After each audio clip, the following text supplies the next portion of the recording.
scoring. In this instance, we're seeing dips specifically in security.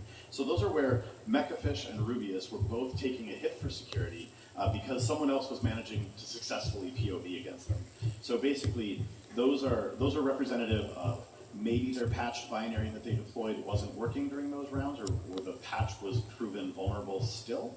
So one of the things that we've been watching for and we're interested to see is this could be one of the first instances where we would potentially see a patch implemented entirely automatically by a reasoning system, then being evaluated by another reasoning system, and actually having sort of like a bot code versus bot code fight, where none of the things that are eventually proven vulnerable were implemented by one of us at all. It could be the patch that actually introduces the vulnerability. Interesting. Okay, so with that being said, let's go back down to the pit with our teams and HJ. I have with me Brian from Deep Reds. He's going to talk to us about his patching process and what might have happened. So we saw a few rounds ago that you patched something, or previous patched something, and it really tanked the performance of the system. What might have happened? So we found out that the network appliance that actually applies the IDS intrusion detection rule sets is shared amongst all the services. So we have a feeling that one of our IDS rule sets that we deployed as part of our patch set might have negatively affected the performance that apparently affected the other services that were fielded. So we have logic in place and our game theory component that will detect the feedback from the server when that particular service is not performing well. Machine to kill, so put it in for my items. Send off those drives mine. To something that is performance. We'll essentially blacklist that patch set and revert back to something that we know is more performance. Do you have a way to determine that it's an IDS signature as opposed to a patch?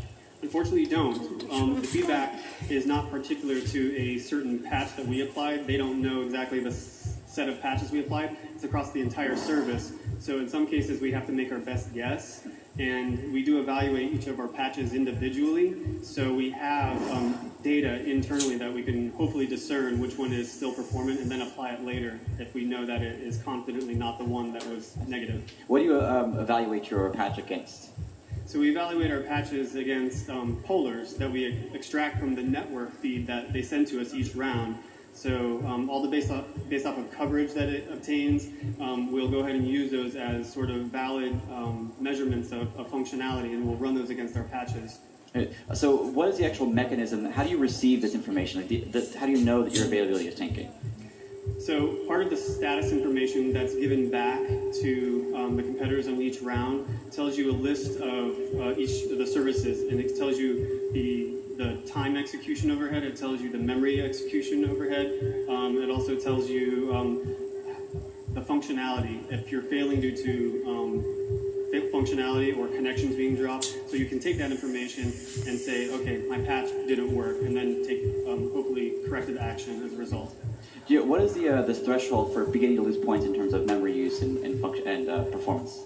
So memory usage, if you start to use any more than 5%, that's when you can start to lose points. For execution overhead, it's also 5%. For functionality, it's more of a step function. I think once you start to fail more than 90% of the polar failures, you drop down to 80% availability.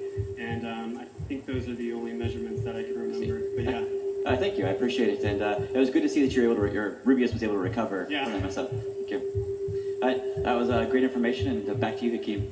Thank you, HJ. Now, as I participate in this game for the first time, and you're a former champion of DEFCON, I have one question. Sure, man. Does this belong in the Summer Olympics or the Winter Olympics?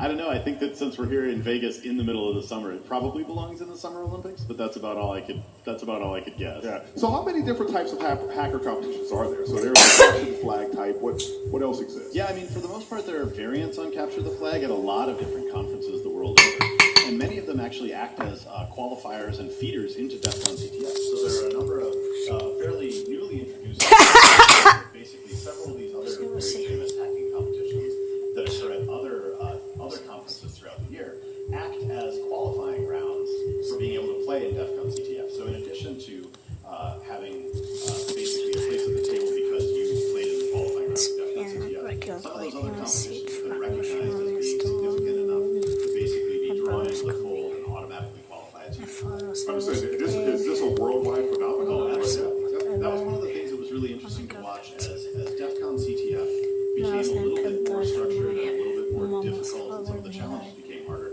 We saw teams come in from all over the world, so it was fairly normal for us to actually have troubles with things like significant language barriers and issues like that, which are less the case here during gameplay, maybe potentially during documentation reading through the decree platform or something. But during a lot of the other games, that internationalization, because it was being played by humans, caused this sort of more difficulty in communicating. Now, speaking of which, as I understand, the winner of the Cyber Brand Challenge will actually play against the humans at DEFCON. So this is something we're totally looking forward to seeing. Yeah, the organizers of this year's DEFCON CTF have basically facilitated the decree platform being a part of their game